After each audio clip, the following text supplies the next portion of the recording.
That's grown, hasn't it? Oh my goodness. Cannas are funny. They kind of... In fact, whenever I think of their name, I always think of that song, Can I Get a Witness? And anyway, I think you're meant to bring them inside over the winter, but I haven't had an inside, apart from the house. So I've just kind of left them outside, and they kind of melt away to nothing, to little stumps. And you're like, oh my God, they've died. And then they get this spurt on in about May, June, if you water them enough, which I found out that is really important. And they just unravel every day. They get this kind of like little telescopic tube of leaf growing out of it, and then they just unravel into these cones of burgundy, glossy leaves, apart from that one that's been eaten by snails, clearly. It's got a raggedy edge. But yeah, they are stunning. So they're burgundy, and then ideally what happens towards the end of the summer is that they sprout this fantastic orange flower. So it's quite a contradiction of colour, but glorious. I can't wait for that. But then, you know, you shouldn't wish your life away, should you?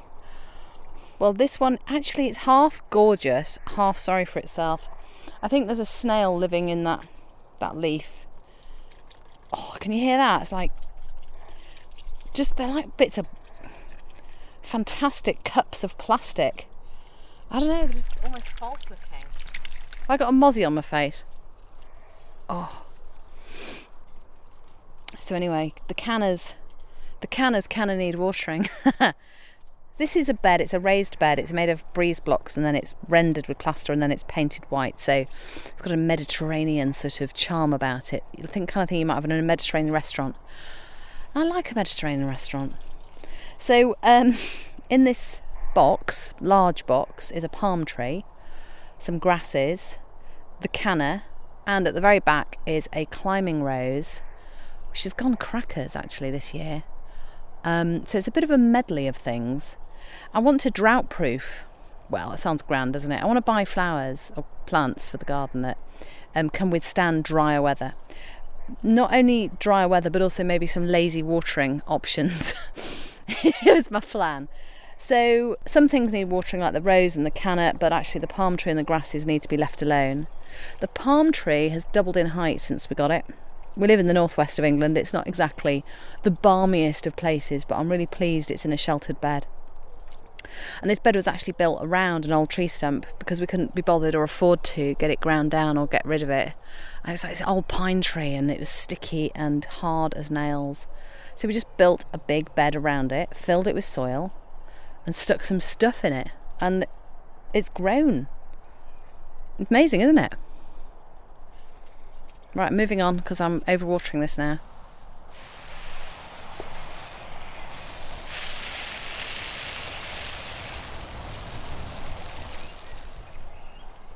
So here we've got a sunflower, which is about just over 1/2 metre high, and it was the only sunflower seed that actually germinated out of about 10. Probably because the seed packet had gone off. So I was a bit lucky with this one. They only have a couple of years life in the seeds. So, and also at the time we couldn't get to shops to get any seeds because it was locked down. And so we had to sort of have a go, really. I say we, it's just me. The kids used to be interested in stuff like growing sunflowers on the windowsill, but they're not anymore now that they're cool teenagers. Anyway, so I love this sunflower because it is my sole survivor out of lockdown, and it's growing. It really races. It gets to this time of year, May, June, and it literally races to the sun. It's every day is a growth spurt, and I think that's really satisfying. I used to have, when I had a flat in London, I had a little garden, and me and Daisy used to have sunflower races. In fact, my brother visited from Australia one year, and the three of us planted out a sunflower. So we used to tell him how his sunflower was doing, and whether he was winning the race. And not surprisingly, he came third, actually. Daisy came first, and I came second, and they were magnificent that year.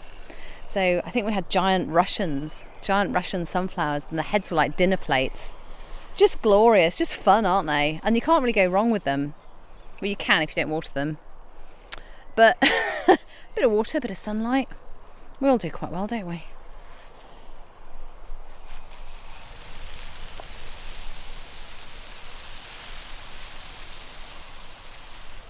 So this is a bit embarrassing.